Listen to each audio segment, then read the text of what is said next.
Number 10. The Guest. If you thought your next was a breath of fresh air to the horror genre, might I suggest that film's director-writer combo's follow-up, a twist on the action thriller genre called The Guest. One part Terminator and one part classic John Carpenter, the film stars Downton Abbey alum Dan Stevens as a creepy, potentially sinister war veteran who shows up unexpectedly at the home of one of his fellow soldiers, who died in battle. The family can't decide if the titular guest's intentions are good, bad, or a little bit of a both. But as far as the audience is concerned, this is a wildly entertaining riff on classic tropes, with a cheeky finale that'll leave you smiling. So if you're in the mood for something thrilling, a little scary, and a lot of fun, look no further. Number 9. Moonrise Kingdom. Wes Anderson's Ode to Summer Lovin' is quite possibly his most romantic film yet, as the filmmaker perfectly encapsulates what it feels like to be young and head over heels in love. It's a delightful picture with an undercurrent of sadness running throughout, and it features some of the most stunning production design of Anderson's oeuvre, and that's saying something. Moonrise Kingdom also features the anachronistic casting of Bruce Willis and Edward Norton, who turn out to be absolute perfect fits for Anderson's brand of auteurism. As fall begins, say goodbye to summer with this melancholic treat. Number 8. Justin Timberlake plus the Tennessee Kids. One might think a concert documentary on Netflix couldn't be that exciting, and one would be wrong. Justin Timberlake plus the Tennessee Kids is an absolute blast from start to finish, as filmmaker Jonathan Demme captures the final 2 performances of Justin Timberlake's 2020 Experience tour. It's abundantly clear that Timberlake is a consummate entertainer. Demme's camera marvels at the performer's showmanship, and the effect is downright alluring. He also takes time to really showcase the musicians and dancers performing alongside Timberlake, which brings an air of family to the proceedings. Really, it's just an all-around great time. Throw it on during a party or small get-together, or just sit down watch Timberlake do his thing. Number 7. Following. Christopher Nolan's first feature film is still one of his best, and it will make you a little sad that he's unlikely to return to such small-scale storytelling. While the director clearly excels at set pieces and big ideas, Following is a neat little noir that feels like it was plucked out of the 1940s, complete with femme fatale and hapless stooge. The story of a man who randomly follows people only to be chosen by one of his targets for an elaborate scheme. Following is clearly the first step in Nolan's development as a director, but damn what a confident step it is.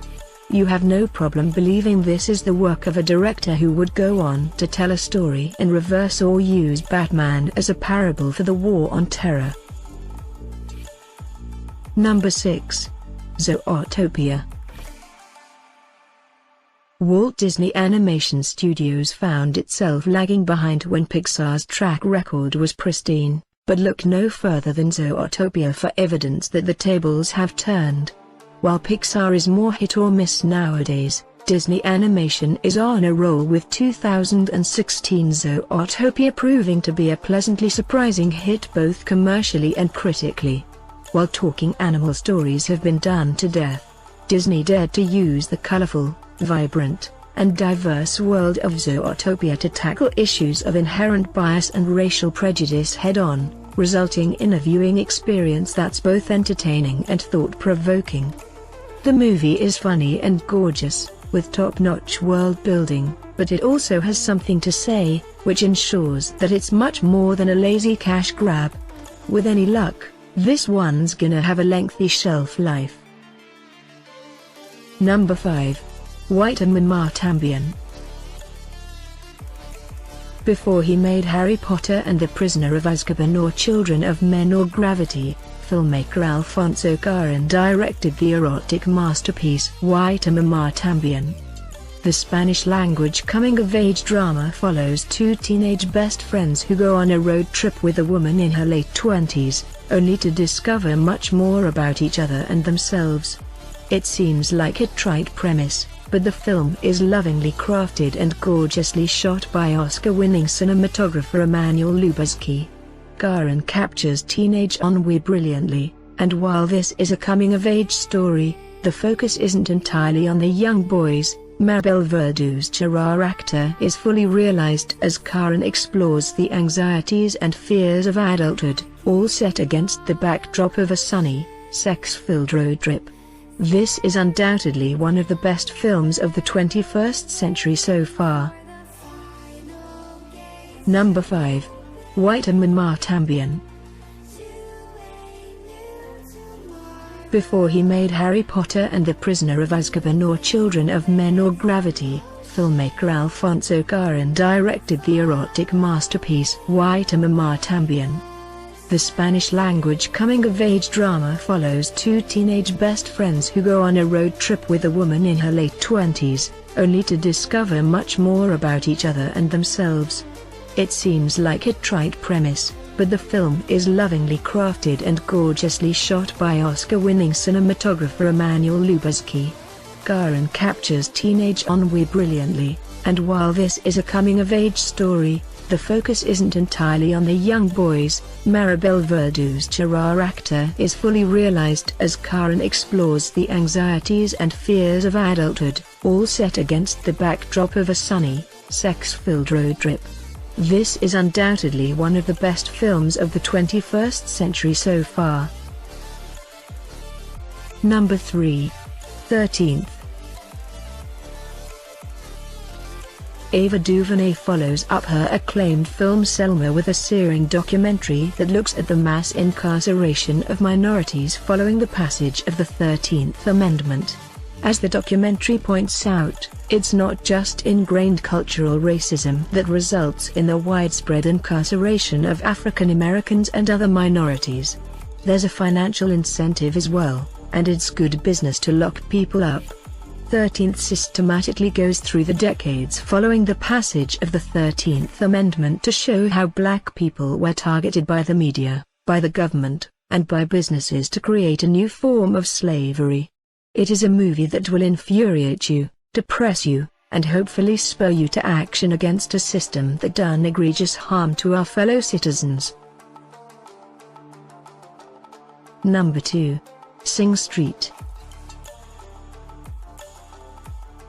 If you're looking for a pure feel-good movie, you can't go wrong with Sing Street.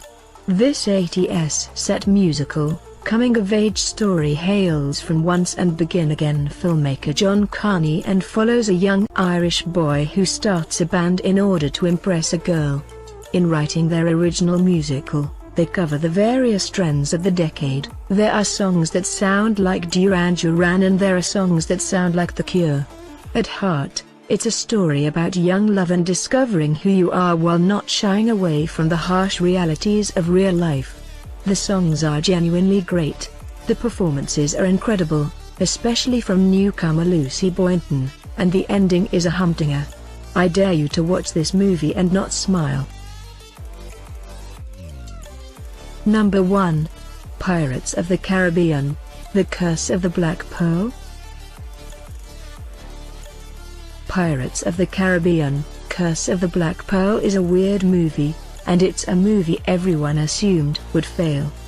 Disney seemed to be going for a pure cash grab with a film based on an amusement park ride, but director Gore Verbinski, fresh off the success of The Ring, embraced the high seas aesthetic and supernatural overtones, and backed a unique performance from Johnny Depp to result in one of the most purely pleasant movie-watching experiences in recent memory. Pirates is fun, flightly, strange, creepy, and rousing. The set pieces are thrilling, the performances are genuinely good, and Verbinski and cinematographer Dariusz Wolski capture the whole thing with an absolutely gorgeous aesthetic. Basically, this is a good anytime movie,